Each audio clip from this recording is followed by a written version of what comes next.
সোমবার সকালে নদিয়া সহ দক্ষিণ দিনাজপুরের বালুরঘাটে পালিত হল স্বাধীনতা দিবস। ভারতের স্বাধীনতা দিবস 15ই আগস্ট। যদিও তা একটি পরিপূর্ণ ভারত ছিল না। বর্তমান ভারতের যে মানচিত্র তা পরিপূর্ণ রূপ পেয়েছিল বেশ কয়েক বছরের প্রচেষ্টায়।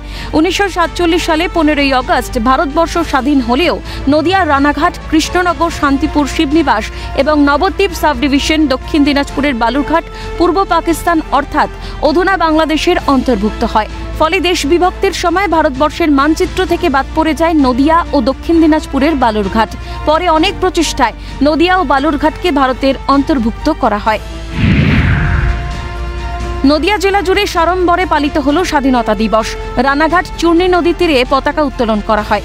15ই আগস্ট ভারত স্বাধীন হলেও নদিয়া ভারতের মানচিত্র থেকে বাদ পড়লে এর তীব্র বিরোধিতা করেন শান্তিপুরের ভূমিপুত্র পণ্ডিত লক্ষ্মীকান্ত মৈত্র।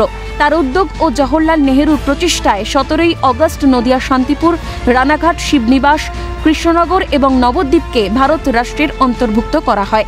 18ই আগস্ট ভোরে রবীন্দ্র সমসাময়িক প্রখ্যাত কবি এবং শান্তিপুরের কবি করুণানিধান বন্দ্যোপাধ্যায় শান্তিপুরের ডাকঘরে দেশের জাতীয় পতাকা উত্তোলন করেন।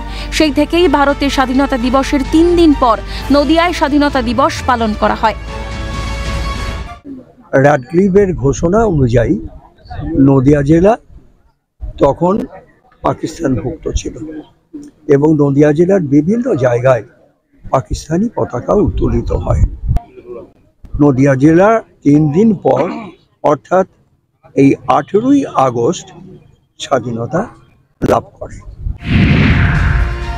বালুরঘাট পুরসভার উদ্যোগে সকালে বালুরঘাট হাই স্কুল মাঠে জাতীয় পতাকা উত্তোলন করা হয়। পতাকা উত্তোলন করেন ডিএসপি হেডকোয়ার্টার বিক্রম প্রসাদ। বালুরঘাট পুরসভার পতাকা উত্তোলন করেন চেয়ারম্যান অশোক মিত্র। অন্যদিকে বিজেপির পক্ষ থেকেও পতাকা উত্তোলন করা হয়। সন্ধ্যায় 79টি প্রদীপের মাধ্যমে স্বাধীনতা দিবস পালনে মেতে ওঠে বালুরঘাটবাসী। স্বাধীনতার আগে এই এলাকাগুলি নোশনাল এরিয়া হিসেবে চিহ্নিত করা হয়েছিল। পরে বালুরঘাটের স্বাধীনতা সংগ্রামী সরোজ রঞ্জন চট্টোপাধ্যায় সহ অন্যান্যদের নেতৃত্বে এবং শ্যামাপ্রসাদ মুখোপাধ্যায়ের তৎপরতায় 3 দিন পর 18ই আগস্ট বালুরঘাট ভারতের অংশ হিসেবে ঘোষিত হয়। সেদিন বালুরঘাটের মানুষ স্বাধীনতার স্বাদ পায়। তো 18ই আগস্ট সেই আমাদের মুক্তি হলো পাকিস্তানের। তো 18ই আগস্ট এই জন্য আমরা এসেছি। এই দিনটা নতুন প্রজন্মের কাছে তুলে ধরা এবং পাশাপাশি এই দিনটাকে সকাল থেকেই আমরা বর্ণাঢ্য শোভাযাত্রার মধ্য দিয়ে গোটা শহর পরিক্রমা এবং পাশাপাশি পথনাটিকা থেকে শুরু করে আরও বিভিন্ন ধরনের যে অনুষ্ঠান সেগুলো আমরা সকালবেলা রেখেছি। সকালবেলার অনুষ্ঠানে 1947 সালে সাহেবী আচরে ভারতের মানচিত্র থেকেই বাদ পড়েছিল নদিয়া বালুরঘাট।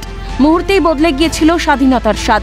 1947 সালে 15ই আগস্টের প্রায় 3 দিন পর শোনা যায় নতুন বার্তা। নদিয়া সহ বালুরঘাটের আকাশে পাকিস্তানের বদলে ওড়ে ভারতের পতাকা। সেই থেকে 2 জেলায় 18ই আগস্টই স্বাধীনতার স্বাদ নিয়ে আসছে। প্রসেনজিৎ বিশ্বাস ও শঙ্কর কুমার রায়ের রিপোর্ট, ক্যালকাটা নিউজ।